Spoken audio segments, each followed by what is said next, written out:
So palahi na sad ta guys no. So naghimo day ko ning candy guys. Labi kay di so siguro na mo idea ani kung unsa ni. So pwede na to siya ibalik tag piso. Pero by the way guys, mag-andam lang ka og bisag unsa nga condense, 1 can and then asukar. And syempre di po na mawala guys ang kaning oil. So mag-andam na tag plato guys kay gamit po kay ni siya after na to maluto ang atong mga ingredients karon. And by the way, na po siya luwag syempre. And at if makita na to guys, if mahikap na to, init taga ng atong gala. So diha na to ang ilunod ng atong mantika. So maglunod na to mga isa kutsara, okay na siguro na. So if nakabanta ta guys, init na siya or bukal-bukal na siya gamay, diha na to ilunod ang atong condense nga isa ka can syempre. And be sure guys nga hinayan lang gid ang kalayo, hinayan lang siya para di masunog. And dili na siya pwede undangan ang pag-ukay sa luwag guys o pag-ukay sa mixture o kaning condense, para dili siya masunog. Kay kung masunog siya guys, pait na gid siya, wala siya lami kaunon and wala na pa mo palit kung imo ni siyang ibaligya. So ana lang guys, ayaw jud siya kung dagi hangtod nga mo inaani na siya oh. So mo siya guys, awa guys. So after mga pila ka minutes guys, mga siguro 7 minutes siguro kung gao kay ani, inani na siya guys, inani siya ka smooth, ka sticky. And after na sa pila ka minutes guys, mo na gini siya guys, pwede ni siya haunon.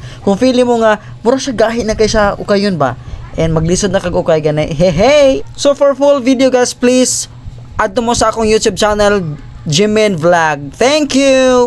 So since naa ka diri sa atong YouTube channel guys, so mo na siya guys no. Inani na siya ka nindot, charot. So pwede na siya haunon na to no. Kay gahi naman siya guys. And mo na siya guys, nagbutang na ko gamay kay nga oil diri dapita para di mo pilit ang atong yema. So yema kay hindi nga atong gihimo karon guys. Siguro na may idea no. Yema gini siya. So mo na siya guys. So mo na siya tulo ka plato akong gitry ni guys. Pero by the way guys, naghimo ko karon dayeg bago. So duha ra ka plato ang needed ani niya. And gamay lang man ti kay ibutang guys kay if imong daghanon man guys is sayang ang atong asukar later on sa atong balhinan no. So nani siya. So be sure guys, duha lang gid ka plato ang atong butangan and 1 can na ginatong gihimo. So man siya guys, naglahi po ko asukar diri dapita. So man siya guys, ari na to i-roll unya ang atong mga atong himuon nga circle. So man siya guys.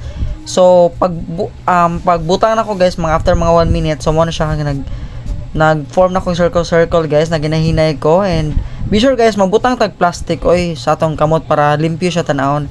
And kaning ako gihimo guys, dagko din ni siya. So ako siyang gibalik tag 2 or 3 5. So man siya guys. Ana. So atong butang space guys para di magpilit no, dili magpilit ang atong gipag-form nga balls. And sayang man magpilit guys. So maapil mo magbaligya, mahimo siyang buy one take one. Charot. So man siya guys. And pag bugnaw na siya guys, after mga pila ka minutes, so diha na to iligid-ligid ang atong circle nga yema. So that's it guys. Salamat kayo. Subscribe.